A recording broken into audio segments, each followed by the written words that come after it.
Tous nos cœurs brûlent de cette espérance du retour de notre Sauveur. Différents faits divers nous interpellent et nous incitent à la réflexion. Ils annoncent un événement imminent et d'une grande importance. Mais comment l'analyser? En écoutant Jean-Claude qui, à la lumière de la Bible, t'accompagnera et te permettra d'être prête, d'être prêt pour le retour de Jésus. Note que les éditions spéciales sont disponibles sur YouTube. Quelle est la réponse 2? Le 2, c'est le chiffre. Je te salue fraternellement en Jésus-Christ, le Sauveur du monde. C'est Jean-Claude qui partage avec toi cette nouvelle série qui s'intitule « Découvrir la vérité ». Oh, quel bonheur pour moi de m'adresser aujourd'hui aux hommes. Et j'invite les femmes aussi à écouter de manière particulière ce que dit la parole. Aujourd'hui, nous voyons, tu as écouté. Juste avant, prions. Éternel notre Dieu, merci pour le bonheur de te connaître, d'avoir la Bible et de la mettre en pratique. Merci pour le salut que nous avons en Jésus. Merci pour toutes les solutions que tu nous donnes. Qu'elles soient toujours à ta gloire et à ton honneur. Seigneur, que le Saint-Esprit nous aide à comprendre et mettre en pratique tout ce que nous lisons, car nous voulons te plaire. Nous t'avons prié au nom de Jésus pour ta gloire éternelle. Amen. Aujourd'hui, nous lisons dans le livre toujours de Genèse, chapitre 3. Tu as noté que nous sommes en train de découvrir l'histoire de la race humaine. Et on ne peut pas le faire sans mettre en place la fondation. Nous lisons Genèse 3, versets 17 à 19. Que dit la parole? Il dit à l'homme, « Puisque tu as écouté la voix de ta femme, et que tu as mangé de l'arbre au sujet duquel je t'avais donné cet ordre, tu n'en mangeras point. Le sol sera maudit à cause de toi. C'est à force de peine que tu en tireras ta nourriture tous les jours de ta vie. Il te produira des épines et des ronces, et tu mangeras de l'herbe des champs. C'est à la sueur de ton visage que tu mangeras du pain, jusqu'à ce que tu retournes dans la terre, d'où tu as été pris, car tu es poussière, et tu retourneras dans la poussière. » J'aimerais aborder 2 points importants. Le premier, c'est tu as écouté la voix de ta femme, et la fin du verset 19 qui déclare « Car tu es poussière et tu retourneras dans la poussière. » Tu as écouté la voix de ta femme. Rappelle-toi, le serpent a séduit Ève, d'accord? En lui disant, si tu manges du fruit, tu seras comme Dieu. Lorsqu'elle mangea ce dernier, probablement elle a eu une vision, une compréhension qu'elle a mal agi. Elle a pris le fruit et elle a proposé à Adam, « Mon amour, mon cœur, chaton, tiens, mange avec moi, chérie. Mange, parce que si tu ne manges pas, on sera séparés. Tu ne me verras plus, je ne te verrai plus. Non, chérie, Ne m'abandonne pas. Reste avec moi, je t'aime, je suis ta femme. Maman. Les paroles étaient profondes. Et Adam, lui, il a été séduit par sa femme. Adam pouvait dire, j'étais seul. Dieu m'a donné Ève. Maintenant, Ève a choisi le serpent. Moi, je choisis l'Éternel. Je m'adresse aux hommes. Lorsqu'une femme te dit de faire quelque chose qui est contraire à la parole de Dieu, ne fais pas comme Adam. Lorsque ton mari t'invite à faire ce qui est contraire à la parole de Dieu, ne fais pas comme Adam.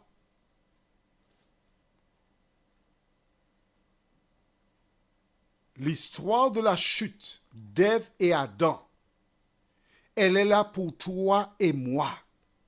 Toutes les fois que tu prends la parole de Dieu, toutes les fois que tu la lis, il faut croire qu'elle est la parole de Dieu. Et ton seul devoir, c'est de la mettre en pratique. Lui, il a choisi Ève. Et ce faisant, il a rejeté l'Éternel. Celui dont je te parle, l'Éternel, est extraordinaire. Ève ayant rejeté Dieu en choisissant le serpent, Adam ayant choisi Ève pour la suivre dans ses transgressions, tous les deux méritaient la mort. Et si Dieu les avait frappés sur le champ, cela aurait été justice. Et créer deux nouvelles personnes, on n'aurait rien à dire. Pourquoi Dieu ne l'a-t-il pas fait? Il leur a fait grâce. Mais aussi, Dieu a voulu à travers cette attitude te dire, toi qui m'écoutes, quel que soit ton problème, quelles que soient tes difficultés, quelles que soient tes souffrances, Dieu n'abandonne jamais une personne. Dieu est descendu, il a parcouru le jardin, il les a cherchés, il les a trouvés et il leur a donné du réconfort aussi à travers l'échange.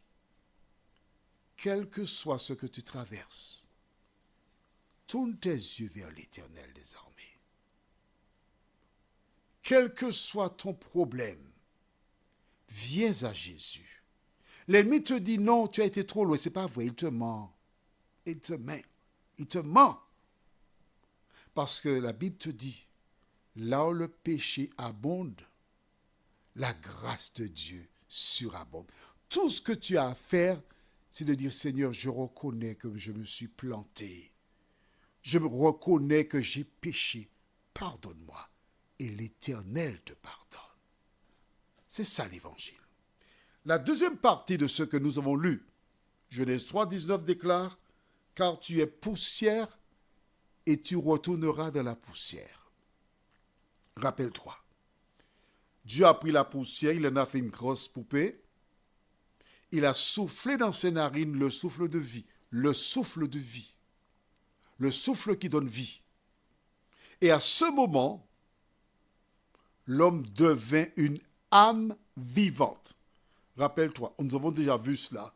L'homme n'a pas une âme, mais l'homme est une âme. Dans le livre d'Ézéchiel, Dieu déclare, l'âme qui pêche, c'est celle qui mourra. On est d'accord? Quand Jésus rendit le souffle de vie, ou encore quand Jésus mourut, que s'est-il passé? Je t'invite à chercher les derniers chapitres de Matthieu, Marc, Luc, Jean, et de découvrir par toi-même. La Bible déclare que des saints ressuscitèrent. Pourquoi? Alors, qu'est-ce qu'un saint? Tu vas dans Apocalypse 14, verset 12. Écris ce verset dans ton cahier. Mais si, j'ai suggéré que tu aies un cahier au moins de 300 pages sur lequel tu prends des notes. Au livre d'Apocalypse, chapitre 14, verset 12, la Bible déclare, c'est ici la persévérance des saints qui gardent les commandements de Dieu et qui ont la foi de Jésus. D'accord? Donc un saint, ce n'est pas une personne qui est décédée qu'on déclare être sainte, mais un saint, c'est quelqu'un qui garde les commandements. Qui, pronom relatif. Donc qui décrit une action, qui garde les commandements de Dieu et qui a la foi de Jésus. D'accord? Donc la Bible déclare qu'à la mort de Jésus, quand son souffle laissa son corps, ce souffle alla dans les cimetières, là où se trouvaient des femmes et des hommes qui sont morts en appliquant la parole de Dieu. Et quand le souffle entra dans leur corps mort, ils revirent à la vie. Et plusieurs personnes les virent. Tu vois donc que ces personnes étaient où? Dans la tombe, attendant que le souffle entre en eux pour revenir à la vie. Quand Jésus mourut, où était-il? Dans la tombe. Quand Marie, le premier jour de la semaine, alla au cimetière, elle échangea avec lui. Jésus lui a dit, « Je ne suis pas encore monté vers mon Père ni votre Père. » Donc quand une personne meurt, la Bible déclare, Jésus a dit dès le départ, tu es poussière et tu retourneras dans la poussière. Nulle part ailleurs. Mais sache que chaque fois que Dieu dit quelque chose, le diable dit le contraire.